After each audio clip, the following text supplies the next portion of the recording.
السلام علیکم ورحمۃ اللہ وبرکاتہ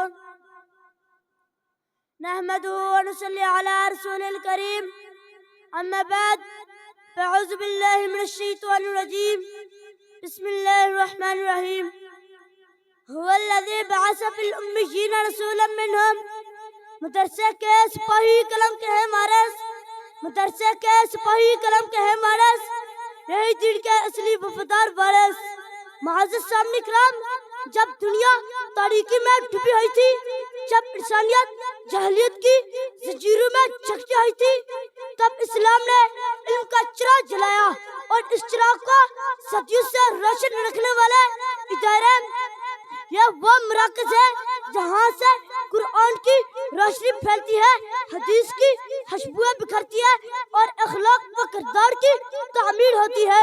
مدارس ایک درسگاہ نہیں بلکہ ایک تربیت گاہ ہوتے ہیں جہاں پر علم کے ساتھ ساتھ عمل بھی سکھایا جاتا ہے، صرف ادب نہیں بلکہ آداب بھی پڑھائے جاتے ہیں۔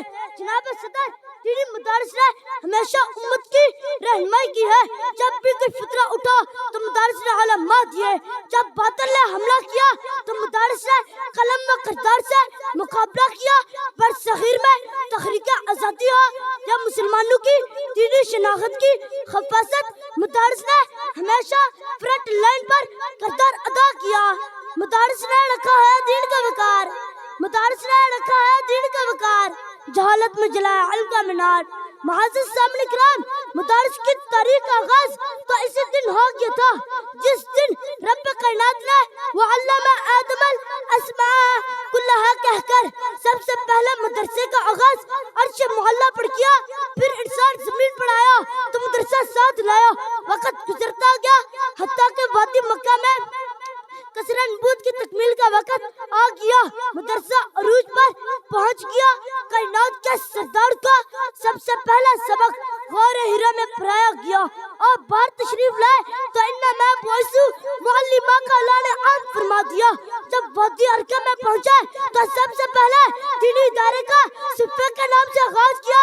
صحابہ کا وہ مبارک دور آیا جسے مدارس کا سنہری دور کہا جاتا ہے، پھر ہر سو مدارس ہی مدارس قائم ہو گیا، کہیں پر جامع عبداللہ بن مسعود تو کہیں پر جامع عبداللہ بن عباس تو کہیں پر جامع عبید بن کعب تو کہیں پر زید بن ثابت تو کہیں پر عائشہ للبنات تو کہیں پر عبداللہ بن عمر کہ جس کا نصاب و سلیبس پوری دنیا میں اور سو پھیلنے لگا۔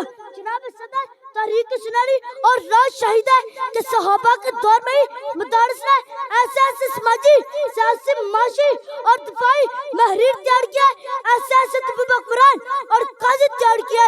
پھر تاریخ نے دیکھا کہ ایسے کارکنان تیار ہوئے کہ چشمہ فلک نے اس سے پہلے نہ ایسے انسان نے دیکھے، نہ طبیب قرآن دیکھے، نہ تاجر مزدور دیکھے، نہ سپاہی و جنرل دیکھے، کہ جس کی صداقت کے سامنے دنیا کی تمام ثقافتیں تھم کرنے لگی۔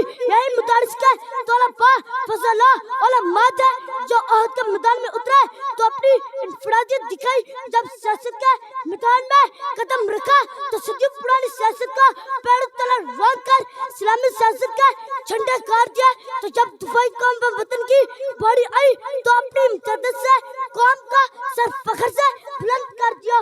سائنس اور ٹیکنالوجی کے میدان میں آئے تو اجداد کے ڈھیر لگا دیا، میڈیکل کے شعبے میں قدم رکھا تو صدیوں سے لا علاج مریض علاج قابل قرار پائے۔